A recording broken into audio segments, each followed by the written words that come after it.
안녕하세요. 비즈파트너스의 은효상 이사입니다.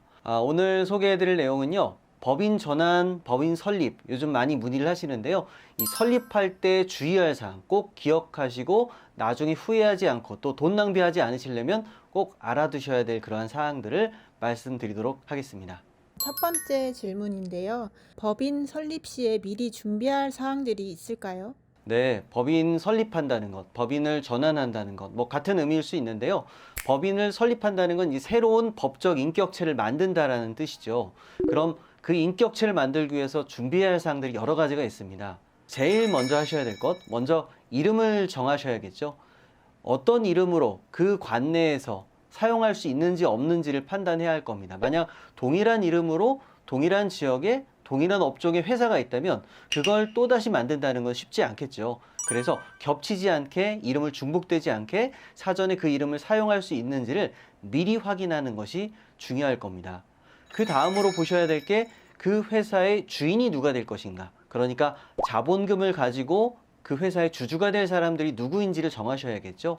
그런데 이 주주를 처음 정하실 때 무조건 그 주주들이 계속 간다라고 생각할 수는 없습니다. 중간에 들어오실 수도 있죠. 또 나갈 수도 있습니다. 그런데 우리가 처음에 세팅할 때 자녀를 넣을지, 와이프를 넣을지, 가족들을 넣을지, 혹은 뭐 직원들을 넣을지, 혹은 외부 투자자들의 자본을 받아서 같이 할지 여러 가지 이해관계들이 있으시기 때문에 주주를 누구로 할지에 대한 구성을 처음부터 설정하는 게 좋겠죠.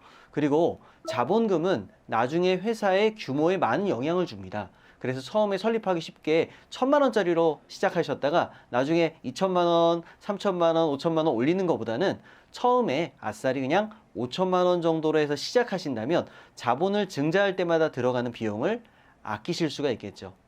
자, 세 번째로는 이제 회사의 목적들이 필요할 겁니다. 이 회사에 어떤 일을 하게 될지, 지금은 무슨 일을 하고 있는지, 또 여기에 좀 세부적으로 어떤 것들을 추가해서 어떤 업무들을 해 나갈지에 대한 그런 전반적인 것들을 생각해보고 미리 넣어놔야 나중에 이걸 또 추가하기 위해서 추가적 비용이 발생되지 않을 수가 있을 겁니다. 또 회사의 대표이사는 누가 할지, 사내이사는 누가 할지. 사내이사가 2명 이상 있어야지만 사실 대표이사가 의미가 있습니다. 혼자서 한다. 그러면 대표가 필요 없겠죠. 그냥 사내이사로 남는 겁니다. 거기에 또 감사가 필요한지, 감사 대신에 주식 없는 감사를 넣을지, 이러한 전반적인 사항들을 구성하신 후에 대표이사가 누가 될지, 주주를 가지고 있는지 없는지 이런 점들을 생각해 볼 필요가 있겠습니다. 그 외에 뭐 자잘하게는 주식의 금액, 주당 금액을 1,000원으로 할지, 5,000원으로 할지, 10,000원으로 할지, 또 그리고 본점 주소지를 어디로 할지, 법인으로 전환하는 건지 신규 법인 전환하는 건지 이러한 점들에 대한 사항들을 좀 미리 좀 생각을 해 두셔야 진행하는 과정에서 시간이나 비용을 절감할 수 있습니다.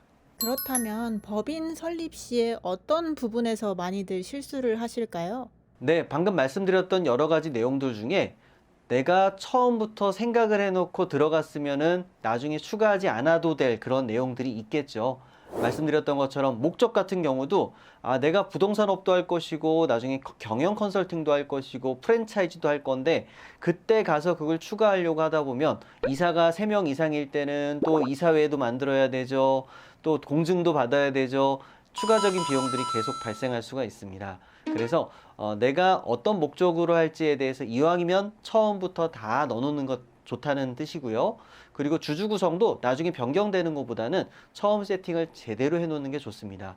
그리고 주식 숫자라든가 주식의 비중, 그러니까 5,000만 원에 5대5로 하면은 2,500 주식 비율도 50%, 50%가 되겠죠. 그런데 그 비중을 좀 더 높게 받기를 원하시는 분들이 주주 가운데 있을 수도 있습니다. 투자자들이 있다면 또 그 비중을 더 받기를 원하시는 분들이 계실 수도 있겠죠. 그러한 이해관계에 따라서 지분을 처음부터 잘 정리해 두시는 게 좋을 거고요. 또 정관을 만들 때 이 지분을 여러 사람이 가지고 있는 그런 경우에는 주식 양도의 제한과 같은 항목을 넣는 게 좋을지 빼는 게 좋을지 이러한 것들을 처음에 잘 만들어 놓으셔야 나중에 수정하지 않을 수가 있겠죠. 왜냐면 이런 걸 하나하나 수정할 때마다 비용도 들어가고요. 시간도 들어가고요. 또 어떤 경우에는 제대로 처음부터 세팅을 해놓지 않다 보니까 법인을 재설립해야 되는 그런 상황들도 생길 수가 있습니다. 그래서 처음에 미리 어떠한 목적으로 어떠한 계획으로 법인을 가져가실지에 대한 생각을 해보시고 설정을 해두신 후에 설립을 결정하시는 게 좋습니다. 네, 그렇다면 특히 주의를 기울여야 할 업종이 있을까요? 네, 특히 이제 학원업이라든가 식당 같은 경우에는 설립 전에 허가 사항들이 있습니다. 이를테면 학원업들의 경우는 교육청에서 허가를 내줘야 되거든요. 그래서 교육청에다가 미리 일련의 서류들을 제출을 한 후에 그 교육청 허가가 나와야지만 그 다음에 법인 사업자가 나올 수가 있습니다. 네, 또 식당의 경우도 마찬가지인데요. 식당의 경우는 법인을 전환한다 할지라도 기존의 대표자들이 가지고 있었던 보건증이라든가 또 위생 등록 허가라든가 이러한 부분들에 대한 구청 내지는 시청의 허가가 필요합니다. 그래서 그 허가를 받은 후에 어떤 경우에는 이런 전체적인 거에 인수인계가 안 되는 경우, 처음 신규 설립하는 그런 경우라면 이 3시간짜리, 6시간짜리 동영상도 수료를 해야 되고요. 그 수료증을 가지고 허가 신청을 해야지만 등록을 받아주는 경우가 있습니다. 그래서 그 허가증과 함께 세무서에 제출을 해야지만 사업자 등록증을 받을 수가 있습니다. 그런데 이런 것들을 준비하지 않고 세무서부터 갔다. 그러면 또 하루 이틀, 길게는 일주일 가까이 되는 시간이 늘어나겠죠. 마음은 급한데 이런 게 제대로 되지 않아서 시간이 딜레이 된다면 비용도 비용이지만 시간도 낭비하게 될 수가 있는 것입니다. 그렇다면 마지막으로 법인 설립 절차를 하고자 하는 분들을 위해서 진행 상황을 한번 정리해 주실 수 있을까요? 네, 그러면 이제 앞서 말씀드렸던 전반적인 준비가 되어 있다는 가정하에 처음에 이제 여러 가지 서류들이 필요할 겁니다. 법인 설립 시에 필요한 서류들, 설립 사항에 대한 내용들, 이런 것들이 다 작성이 되고 나면요. 이제 그걸 가지고 법무사들이 이제 서류를 준비하기 시작합니다. 그 서류들 가운데는 이제 정관이 들어갈 것이고요.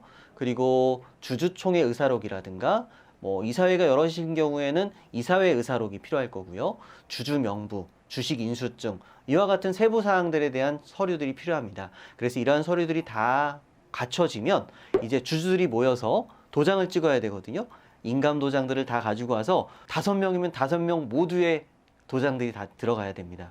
그래서 그 도장들을 다 받은 후에 이 서류들을 해당 등기소에 제출을 하게 됩니다. 그럼 등기소에서는 이제 3일에서 짧게는 하루만 해도 나오기도 합니다. 그렇게 해서 등기가 나오게 되면 이제 법인을 설립할 준비가 되는 겁니다. 그래서 구청이나 시청에서 허가를 받아야 되는 그런 업체들의 경우는 이제 그 단계를 넘어가고 나서부터는 이제 바로 세무서에 가서 앞서 준비했던 내용들이 있죠. 등기부 등본, 그리고 인감증명서, 그리고 주주명부, 정관, 이러한 전반적인 사항들을 다 가지고 세무서를 갑니다. 여기서 중요한 게 법인이 설립이 됐잖아요. 아직 사업자가 나온 상태는 아니죠.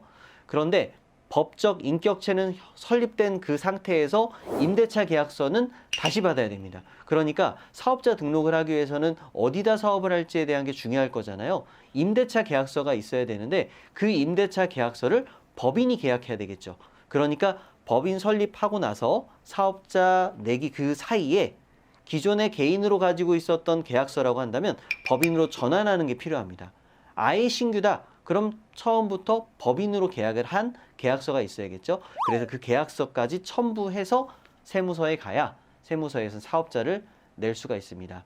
법인 설립 신청을 할 때 거기에 자간지, 타간지, 임대 조건이 어떻게 되어 있는지, 면적이 어떤 것인지 이런 것들 다 쓰게 돼 있거든요. 그래서 이 부분 역시도 잘 준비해서 방문하셔야 합니다. 이렇게 일련의 과정을 겪어서 어떤 경우에는 이제 세무서에서 하루 이틀 기다렸다 승인이 나서 이제 사업자가 나오는 경우도 있고요. 그날 바로 나오는 경우도 있습니다. 관내 세무서로 가게 된다면 그날 바로 받을 수도 있기 때문에 이 부분도 미리 살펴보고 급한 경우라면 관내에 있는 세무서로 방문하시길 바랍니다.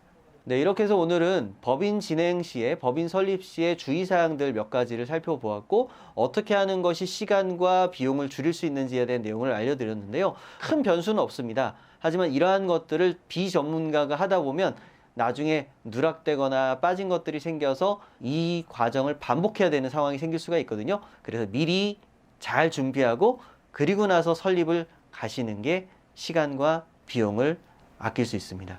궁금하신 사항이 있을 땐 언제든지 문의 주시기 바랍니다. 마치겠습니다.